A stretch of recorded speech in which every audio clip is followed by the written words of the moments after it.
Gladiator 2 is repeating a historical mistake of the original. The upcoming film shows gladiators fighting sharks in the Colosseum. Ancient Romans did fill the arena with water. They recreated famous sea conflicts with real ships and trained sailors. They might have added sharks for excitement, but gladiators never fought these animals. Some historical records mention sharks being released into these waters, but they were background threats, not direct opponents. The actual animal fights, called venaciones, followed strict rules. They weren't part of gladiatorial games at all. Special hunters called venators faced exotic beasts in carefully crafted environments designed to mimic natural habitats. The scale of these events was staggering. Emperor Titus celebrated the Colosseum's opening with 100 days of games that killed up to 9,000 animals. Emperor Trajan later topped this with 11,000 animals slain over 123 days. Bears from Britain, elephants, crocodiles, and even rhinos met their end in these spectacles. Yet these shows were relatively rare. Only 10 out of 176 annual game days featured animals. Transporting exotic creatures across the empire required immense resources.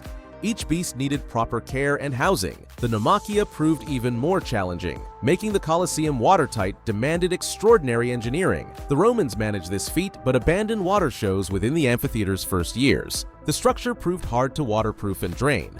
They moved these spectacles to purpose-built lakes instead. The new film also shows a warrior riding a rhinoceros. While rhinos did appear in the arena, no evidence suggests anyone mounted them. The Romans appreciated the raw power of exotic animals.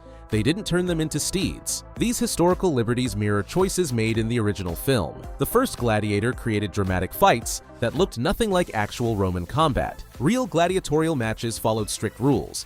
Each fighter had specific weapons. The Retiarius used a net and trident. The heavily armored provocateur wore a visored helmet. Various scripts for the sequel took even wilder turns from history.